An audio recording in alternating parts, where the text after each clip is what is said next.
সন্তানটাকে এমন ভাবে করেন আর কয়দিন জমিনে বাঁচবেন, আমরা কয়দিন বাঁচবো? কবরের পারে বাচ্চা দাঁড়াতে রাজি না। দেখেন আপনি শুক্রবার যায় বাবার রোগুলা ঘুরায়, সন্তানকে ডাকে, বাচ্চা আমার একটু ইয়াদ কর। কিন্তু সন্তান দুনিয়া নিয়ে মত্ত, বাবার কবরের পাশে দাঁড়ানোর সময় নাই। বাবা ফিরে গিয়ে কি বলে? বলে এই সম্পদটা তো আমি বানিয়ে দিয়ে এসেছিলাম, আজকে যে ঘরে ঘুমাও সে ঘরটা আমি বানিয়েছিলাম, আজকে তুমি সেই ঘরের মালিক, কিন্তু আমার কোনো মূল্য নাই। এ কারণে আল্লাহ নবী বলেছেন, দুনিয়ার গরিব এতিমেরা এতিম না, গরিব না, খবরে যে মানুষটা গেছে তার মতো গরিব এতিম আর কেউ হতে পারে না।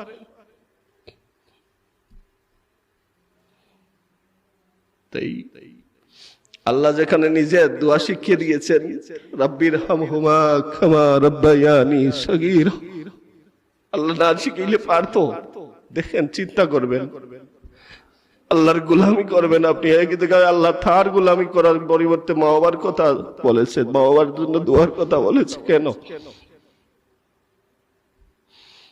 কারণ আল্লাহ আবার স্মরণ করিয়ে দিতেছে যে তোমার মা তোমার বাবা ছোটবেলায় তোমাকে যেভাবে দয়া করে লালন পালন করেছে, তোমার কিছু করার ক্ষমতা ছিল না, নিজে যে খাবে এই খাবার খাওয়ার মতো ব্যবস্থা করার সুযোগ ছিল না, তখন তোমার মা বাবা লালন পালন করেছে। তাই তুমি আমার কাছে চাও, আল্লাহ ছোটবেলায় যেভাবে আমার মা বাবা দয়া করেছেন, তুমি আজ তাদের কাছে তাদেরকে সেইভাবে দয়া করো, মায়া করো। এ কারণে দান যা করবেন জীবনে মা বাবার জন্য করেন, জীবনে যা বিলিয়ে দিবেন মা বাবার জন্য দেন। আপনি মারা যাওয়ার পরে আপনার বাচ্চা দেখবে, শিখবে, আপনার বাচ্চা মারা যাওয়ার পরে আপনার জন্য আপনার বাচ্চা দান করবে। আল্লাহ রাব্বুল আলামিন আমাদের তৌফিক দান করেন। সাল্লাল্লাহু আলা সাইয়্যিদিনা ওয়া মাওলানা মুহাম্মদ ওয়া আলা আলিহি ওয়া সাহবিহি ওয়া সাল্লাম। আল্লাহুম্মা আমিন। اللهم صل على سيدنا محمد صلاة دائمة مقبولة تؤدي بها أنك كل شيء.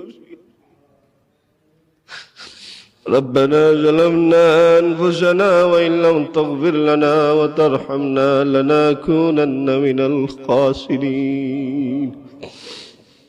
আল্লাহ, আমরা তোমার ঘরে রহমতের আশা নিয়া হাজির হয়েছি। আল্লাহ, আমরা গুনাহগার, আমরা জানি। আল্লাহ